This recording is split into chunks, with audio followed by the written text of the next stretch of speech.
Up with KREM begins now. All right, let's take a live look outside over Riverfront Park this morning. We are under a weather impact alert day because of the incoming snow. Downtown Spokane not seeing much yet, but that's the key word, yet, because it is going to snow later today. Hi friends, happy Thursday to you. I'm Tim Pham. And I'm Nicole Hernandez. Because of that weather impact alert, we want to get right to our meteorologist, Thomas Patrick. Thomas, you're tracking a lot right now.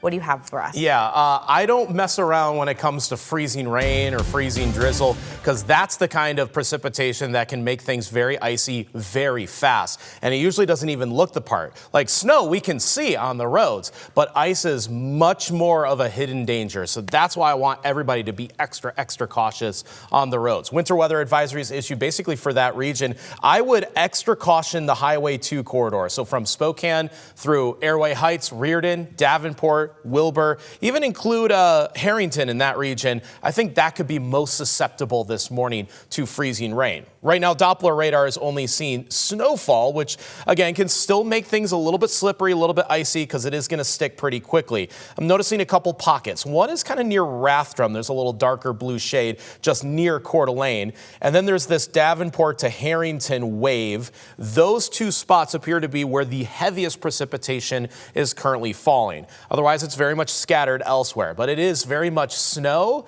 and freezing drizzle this morning. That is going to make road conditions icy where it is occurring. So be extra careful for the morning commute as this winter weather and wintry mix situation unfolds this morning.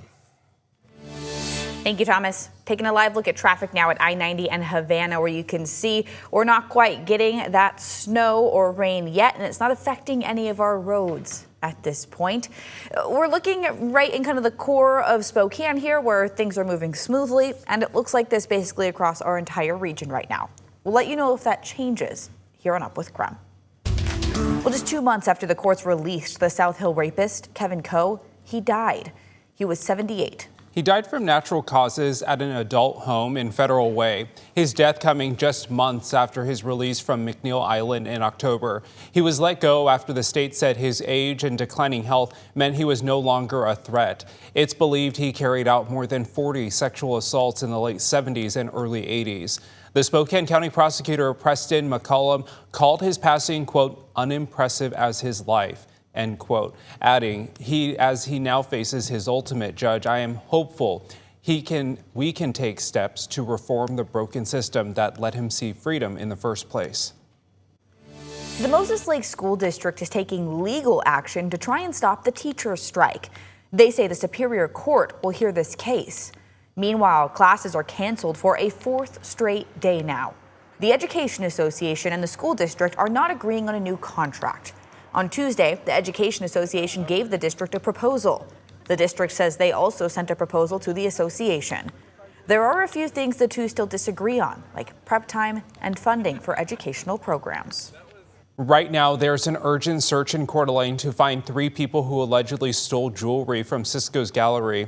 New security camera footage shows the suspects walking into the store and concealing jewelry in their pockets before leaving.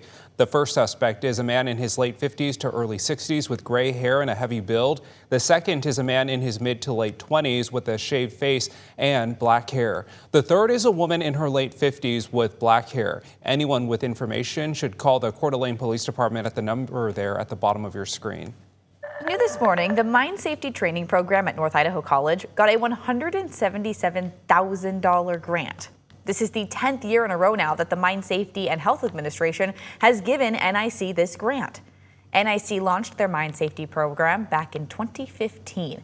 Over the past decade, about 3,000 people have taken the safety course. The school says this money will help support Idaho's unique mining needs. Tracking tomorrow, Idaho is holding its first ever drawing for non-resident deer and elk tags. The application period runs from tomorrow, December 5th through the 15th. Results will be announced in early January. The deadline to claim those tags is January 20th. All non-resident hunters will be required to buy a 2026 hunting license to hunt big game.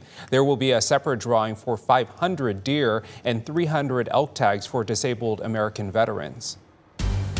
At 6:05, let's look at our day planner for today's forecast, where things will start a bit icy this morning between some snow, freezing rain, and just overall a wintry mix. Now in the afternoon, as temperatures get above freezing, that's going to make a difference. It could still be a wintry mix, but it will start to lean more on the rain end of the scale starting at noon and then for the second half of the day. So most of our weather impacts will be felt during the morning when it's still snowing or freezing rain with our temperatures a bit colder. And it's been mostly snow here. Looks like the heaviest pockets right over Lincoln County, also just moving into Ritzville and Adams County as well. That heavy pocket of snow or freezing drizzle will have the biggest impact on road conditions right now. This weekend, you can join the Up with KREM team at the annual Spokane Chiefs Teddy Bear Toss Game. KREM 2's Brandon T. Jones is live in studio with us this morning. And Brandon, we know this is a tradition that fans look forward to every year, but if somebody hasn't been, what can they expect? Good morning, Tim, Nicole. Well, that energy once the Chiefs score their first puck is just something you have to experience for yourself. The team's theme music is going off, lights are flashing, flying stuffed teddy bears, and all kinds of other stuffed animals are raining down from everywhere you look. To keep it simple, it's really just an amazing atmosphere, and it's all for a good cause. Each of those stuffies that make its way onto the ice gets distributed to children here in Spokane for the holidays. Volunteers help collect and sort the animals, making sure they're all clean.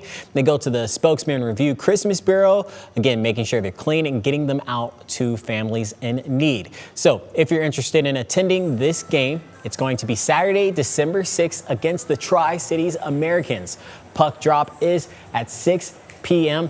And if you want to throw out some stuffed animals and enjoy a hockey game, this is your opportunity. Plus, the whole Up with KREM team will be out on the ice to help gather these stuffed animals as well. Can I get a Go Chiefs?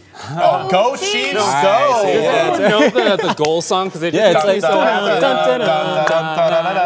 Hey! Yeah, it's a good time. Oh, you haven't seen this? Chiefs! No!